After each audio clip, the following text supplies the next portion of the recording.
这是一部在我心目中可以媲美泰坦尼克号的电影。除了缠绵悱恻的爱情故事，片中壮烈宏大的空战场面也让人印象深刻。即使过了22年再看此片，也依旧震撼人心。我们一直都在说要记住战争带来的伤害，可到现在世界依旧战火不停，战争让人们流离失所，饱受失去爱人之苦，也让我们更加珍惜和平的来之不易。现在就让我们一起重温这部电影佳作。雷夫是王牌飞行员，在全军大体检的时候，他却在检查视力的阶段想蒙混过关，但是女护士伊芙琳却让他从下往上重新再说一遍。这一下雷夫就卡壳了，一旦要是被盖上不合格的印章，他将终生和战斗机无缘。其实雷夫视力很好，只不过从小就有一点阅读障碍，渴望参加战斗的他诚恳地向漂亮的女护士求情。Don't take my wings. 善良的伊芙琳被雷夫的真诚打动了，于是让他通过了视力检查。可能是伊芙琳善良的品质和美丽的容貌吸引了雷夫，他折返再一次找到换去打针的女护士，想请她吃顿饭表示感谢，但伊芙琳却二话没说就让他趴在病床上，接着就朝他的屁股上了一针。但雷夫其实已经打过针了，这多打的一针让他脑袋发昏，一头撞到柜子上昏了过去。女护士晚上下班的时候，她又看到了白天那个傻傻的男人。雷夫拿出了珍藏的法国香槟，想感谢这个对他网开一面的女护士。两个人坐在台阶上聊着天，雷夫由于见到了心仪的女孩有点紧张，开酒瓶的时候瓶塞又撞到了他受伤的鼻子，让他疼得手指打颤。温柔的伊芙琳让他躺在了自己的膝盖上，用血块为他的鼻子降温。这一刻的伊芙琳在雷夫的眼里简直就是仙女。看着眼前这个憨憨的冒着傻气但是英俊的飞行员，女护士情不自禁和他亲吻在一起。两个年轻人相爱了。伊芙琳在火车上向自己的小姐妹们讲述自己啼笑皆非的恋爱经历，小姐妹们都羡慕得不得了，能和一个英俊的飞行员谈一场轰轰烈烈的恋爱，都是大家最向往的事情。雷夫是美国空军的优秀飞行员，自幼和好友丹尼一起在田纳西的农场里长大，两个人也一起参加了空军，成为中队里最优秀的2名飞行员。作为从小就开农用飞机的雷夫，一直都渴望成为真正的战斗飞行员，所以向杜立特上校申请了去参加英国的雄鹰战队，在2战的最前线抵抗纳粹的进攻。但是好友丹尼却很生气，他觉得雷夫简直就是去送死，他不明白为什么雷夫这么急着非要去。雷夫的想法很简单，他就是想开战斗机，想当英雄驰骋在天空中战斗。但其实还有一个原因他没告诉丹尼，就是如果他不主动去，那么丹尼就可能被选中派去上战场。除了要说服好友，雷夫还要说服一个最爱的女人。在晚上的联谊晚会上，伊芙琳的小姐妹们和雷夫的战友们都在寻找适合自己的对象。有几个傻小子为了得到妹子的怜爱，偷偷在眼睛边上抹上了清凉油，结果没想到用量过多，眼泪止不住的哗哗流。但没想到妹子根本不在意这些虚头巴脑，一把就贴了上去。雷夫和伊芙琳偷偷溜出了会场，他带着恋人坐船来到了一艘游轮下面，这是伊芙琳梦想的游轮，他希望在没有战争的时候能乘坐它环游世界。在月光下，伊芙琳躺在雷夫的怀里，两个人憧憬着美好的未来。在晚上最后一个节目去酒店之前，雷夫有一件重要的事情要告诉伊芙琳，但是他犹豫半天都很难开口。最终他还是告诉伊芙琳他要去英国打仗的消息，而且明天就要出发了。正在热恋的情人马上要分离，是谁也不能接受。而雷夫也没有和伊芙琳一起进酒店，因为他不想乘人之危，也不想留下遗憾。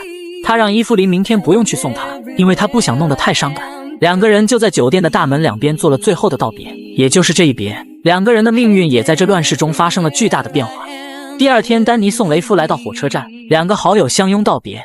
雷夫上了火车，竟然发现站台上站着伊芙琳，但可惜伊芙琳没看到雷夫，伤心的转身离去，两个人就这样擦肩而过。雷夫来到了英国皇家空军雄鹰中队的营地，此时的英国每天都在被德国空军轰炸，所以每天都有大量的伤亡。雷夫被带到了他的喷火战斗机旁，这架飞机机身上满是弹孔。长官告诉雷夫，这架战机的上一任飞行员是拼命把飞机开回了营地才闭了眼。雷夫看着玻璃罩上的斑斑血迹，这才明白战争是比他想象的还要残酷。欧洲的战场如火如荼，太平洋上也蠢蠢欲动。由于美国对日本进行石油的出口限制制裁，对日本的侵略战争行为造成了严重威胁，所以日本和美国一战已经不可避免。身为日本海军最高长官的三本56决定对美国发动大规模的军事袭击，只有在珍珠港上一举消灭美国的太平洋舰队，日本才能突破制裁为所欲为。而三本56口中所说的珍珠港，是美军当时在太平洋上最大最完善的综合军事基地。丹尼和他的战友们被调到了珍珠港的空军基地，伊芙琳和他的小姐妹们作为军队护士也被调到了珍珠港的战地医院。看着舰船上满是年轻的小伙子，小姐姐们兴奋的咯咯笑个不停。远在欧洲战区的雷夫每天都在生死中线上徘徊，他一有休息的时候就会立马给伊芙琳写信，而这也成了他唯一的精神寄托。他在信中告诉恋人，在这里根本就交不到朋友，因为刚认识的人没几天就战死了。远在珍珠港的伊芙琳也抑制不住对雷夫的思念。别的小姐妹在玩耍的时候，单纯的她则要回家赶紧写信，把自己的千言万语都写成厚厚的信纸。但命运总是喜欢捉弄人。雄鹰中队的营地上突然响起了警报，飞行员们赶紧上机准备迎敌。一名修理员告诉雷夫，由于时间太急，他飞机的油管还没来得及修理。但是雷夫根本就没时间考虑这个问题，他急着要飞上天空痛击敌人。他们的飞行中队在海岸线上遇到了德军的编队，雷夫一马当先击落了领头的轰炸机。由于太过惹眼，他被一支德军编队在后紧紧追着。雷夫赶紧使劲拉高飞机想摆脱追击，但没想到机舱里油管崩裂，机油喷溅了他一身，也挡住了玻璃窗的视线。而更雪上加霜的是，玻璃罩这个时候也卡死了，雷夫根本无法跳伞逃灭。而就在这个时候，身后敌机的机关炮击中了他的战机，雷夫的战斗机冒着浓浓黑烟一头栽进了大海里。伊芙琳刚刚在诊所里送走了一个看病的士兵，一辆汽车就停在了他面前。从车上下来的是脸色凝重的丹尼，看着丹尼的表情，伊芙琳知道他最担心的事情还是发生了。两个人都没有说话，但都知道发生了什么。所有的人都悲痛地聚在一起，一起端起了酒杯，纪念他们死去的好友雷夫。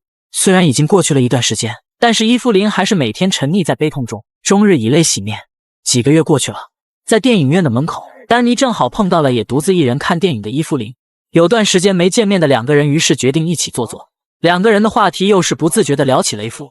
两个人正聊得火热的时候，没想到酒吧的窗外经过了几个小伙伴，看到大家对他们打招呼，两个人这个时候才觉得有一些尴尬。于是伊芙琳借机先离开了。丹尼也知道她是兄弟的女友，但就是抑制不住想她。伊芙琳内心也很纠结，她的好姐妹告诉她，人应该朝前看，是时候该走出来这段阴影了。伊芙琳于是和自己做了和解，她把有关雷夫的一切都锁进了抽屉，准备开始迎接新的生活。在空军基地的修理仓库，丹尼正在和战友们调试战斗机的机关炮。这个时候，一个穿着红色旗袍的漂亮女孩向他们走来。丹尼一看这人，吓得赶紧低下了头。来的正是伊芙琳。丹尼此刻面对伊芙琳，就像一个见了女神的小男孩，又欣喜又紧张，都不知道该说些什么。眼见着尴尬的伊芙琳转身要离开，他终于鼓足勇气邀请她去看落日。丹尼虽然不像雷夫那样热情奔放，但是在玩浪漫这一点却一点也不输雷夫。他开着战斗机带着伊芙琳飞上了满是晚霞的天空，他让伊芙琳看到了最独一无二的落日美景。在深夜时分，飞机降落到了基地，而这个时候早已过了返航的时间。为了躲避纠察队，两个人跑到了挂满降落伞的仓库，在白色幕布的遮盖下，两个人吻在了一起。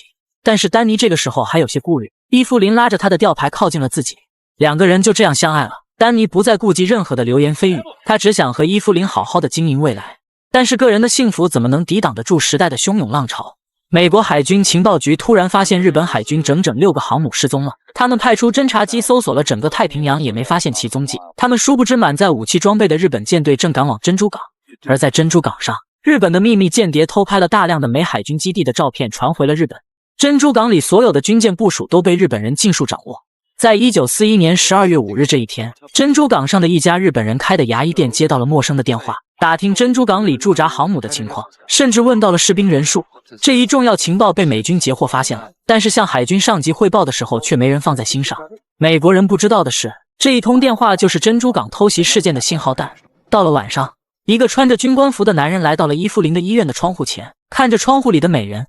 伊芙琳下班了走出医院，看到眼前的男人吓得捂住了嘴巴，竟然是雷夫，他还活着。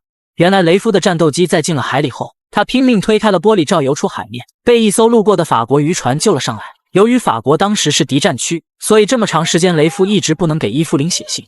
伊芙琳看着雷夫流下的眼泪，其实他内心深处还是爱着雷夫。雷夫轻轻吻着伊芙琳，但是伊芙琳却不能这样做。这个时候丹尼出现在二人面前，雷夫看看丹尼又看向伊芙琳，他明白了发生了什么事，他不能接受这个事实，起身转头离开了。雷夫来到海滩的酒吧借酒消愁，他不明白为什么他最心爱的女人被自己最好的兄弟抢走了。丹尼也追到了酒吧，心有芥蒂的兄弟俩一言不合就打了起来，酒吧里顿时乱成了一团。这个时候宪兵队赶来了，怕被关禁闭的众人纷纷作鸟兽散，丹尼和雷夫也开上小汽车逃之夭夭。就在珍珠港的众人为小情小爱打打闹闹的时候，日本的舰队已经在距离珍珠港320海里的地方待命，而时间已经到了1941年12月7日。在凌晨的时候，一架架挂满炸弹的零式战斗机从日军的航母上起飞。第一波攻击派出的日本战机一共有183架，乌压压的一大片飞向珍珠港。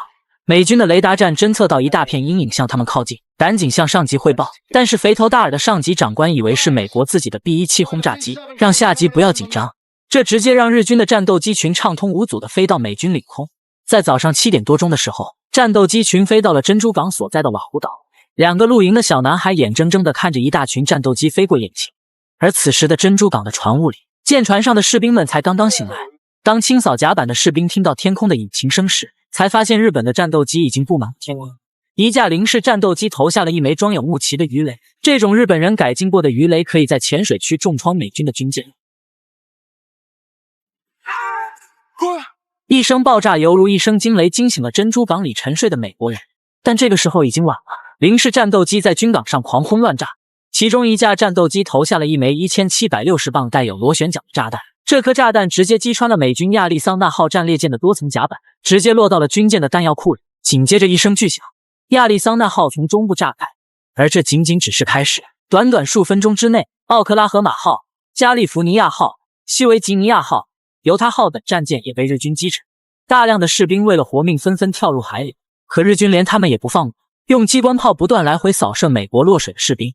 那些不会游泳苦苦扒在船上的年轻士兵则直接被鱼雷炸成了飞灰。而正在慢慢下沉的亚利桑那号，还有近1000人的士兵被困在船舱里，由于没有出路，只能活生生的和巨舰一起沉入海底。仅这艘船就死了1177人，占珍珠港所有牺牲人数的一半。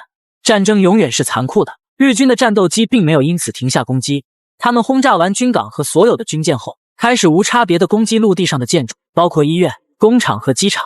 停放在机场上的美军战斗机还没起飞，就被零式战斗机炸成了废铁。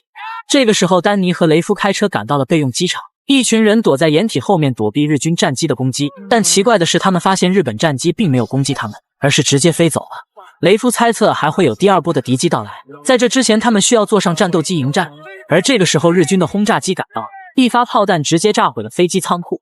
雷夫和丹尼在战友机枪炮的掩护下，登上了大棚里停放的美军 P-40 战斗机。而这个时候，第2波敌军的战机赶到了，雷夫的战友驾驶着一架 P-40 刚准备起飞，结果被身后飞到的3架零式战斗机击毁在跑道上。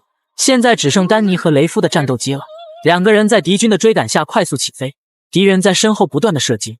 曾经在欧洲战场痛击过德军战机的雷夫，战斗经验丰富，知道自己开的 P-40 在速度上是比不过日军的零式战斗机，只能凭飞行技术和对方一比高下。他和丹尼兵分2路，分散敌机的编队，然后寻找方法准备各个击破。眼看多架敌机在身上死咬不放，2个人决定玩一次大的。2个人引着各自的追兵，然后对冲，在快碰到一起的刹那间，丹尼和雷夫同时侧身擦身而过，而他们身后的敌机却躲闪不及，纷纷撞到了，机毁人亡。但日军的损失和美军相比又算得了什么？此次偷袭，日军炸沉了4艘战列舰和2艘驱逐舰，炸毁188架飞机，受损的建筑、船只和飞机若干，有2400名美国人丧生，有1250人受伤，而日军只损失了29架战机。日军已经达到了偷袭珍珠港重创美军的效果，于是下令撤退。日本偷袭珍珠港的事件震惊了整个美国，罗斯福总统将1941年12月7日这一天视为国耻日。他宣布美国即刻进入战争状态，他决定要狠狠地反击日本的暴行，不是攻击他的某1-2个岛屿，而是直攻他的心脏。但是很多高官将领纷纷表示不可行，因为日本距离太远，在那附近又没有美军的基地，轰炸机是不可能飞得到的。而且这些人被日军打怕了，他们觉得还需要保留实力来应付日军的下一次攻击，所以他们认为罗斯福的想法不可能实现。罗斯福听到这里，直接推开了自己的轮椅，双腿已经残疾多年的他想要站起来，大家都想过来扶，但是罗斯福拒绝了，他牙咬着坚持着站了起来。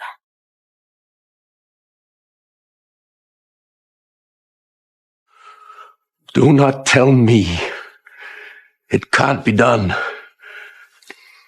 罗斯福总统的举动终于触动了所有人，于是海军总部很快制定了一个反攻日本的计划。而在珍珠港有突出表现的丹尼和雷夫也接到了上级通知，需要即刻返回美国本土接受新的任务。